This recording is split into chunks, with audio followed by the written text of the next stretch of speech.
Le journal des journaux, la revue de presse. Le journal des journaux, la revue de presse.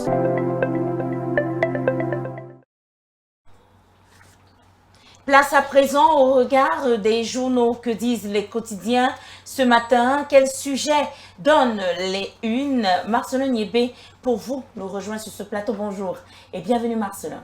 Bonjour à toi Marie-Claire Massing et merci de m'accueillir sur ce plateau. Et bien évidemment, nous ouvrons cette revue de presse avec le quotidien bilingue national Cameroun Tribune. Fête de la jeunesse, le top départ. Tel est donc le titre qui barre sa grande une ce matin. C'était donc hier, 2 février 2026, que le coup d'envoi de la 60e édition de cette fête a été donné. Garigombo, cette localité de la région de l'Est, Cameroun, a été le théâtre de cet événement qu'a présidé Mounouna Foutou, le ministre de la Jeunesse et de l'Éducation civique.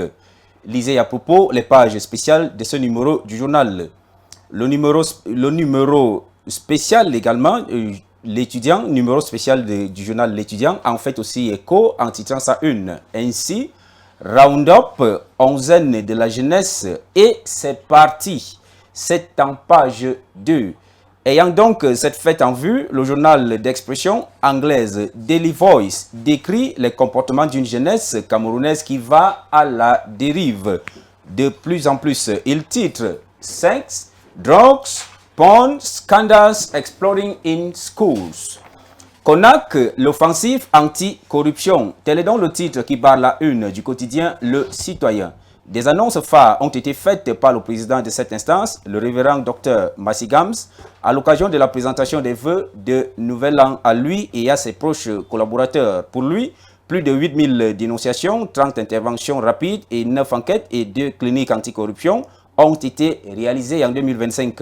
Au-delà des partenariats ont été renforcés et l'annonce du futur siège de la CONAC a été faite. C'est en page 5. Et en pied de une, à gauche, on peut aussi lire Port de Kribi, les Pays-Bas, le Bangladesh et les États-Unis dominent les exportations. C'est à retrouver à la page 9 du même journal. Poursuivons cette revue de presse avec le quotidien du Septentrion, l'œil du Sahel, qui crie à la barbarie ce matin et titre Touroua, 5 morts dans des affrontements intercommunautaires. Le drame serait arrivé il y a de cela 2 jours. Ces violences publiques ont cette fois-ci opposé Toupouri et Mbororo. Et le sous-préfet de la localité est déclaré avoir pris la poudre d'escampette. C'est en page 3. Mortalité maternelle et infantile, 75% des sages-femmes au chômage. C'est donc là le titre qui bat la grande une du quotidien Éco-Santé. Bien qu'étant le pilier central de la santé, de la reproduction pour ses soins essentiels aux mères et aux nouveau-nés, ce numéro du journal s'indigne du fait que ces professionnels soient laissés à l'abandon quand on sait que pour 100 000 naissances, il y a au moins 140 décès des génitrices. L'Assemblée générale de Yaoundé de l'ASFAC du 31 janvier au 1er février 2026 a exigé des réformes immédiates pour leur recrutement massif pour combler le déficit. C'est à retrouver à la page 7 de ce journal. La revue de presse se poursuit avec Mutation qui titre Port de Douala, l'impasse au scanner. Le journal souligne un conflit de compétences et d'intérêts qui suscite la main tendue et le cri de détresse des industriels du Cameroun. C'est en page 7. Le journal L'économie, pour sa part, voit une issue de sortie de cette crise par le moyen d'une réunion stratégique ce 3 février 2026.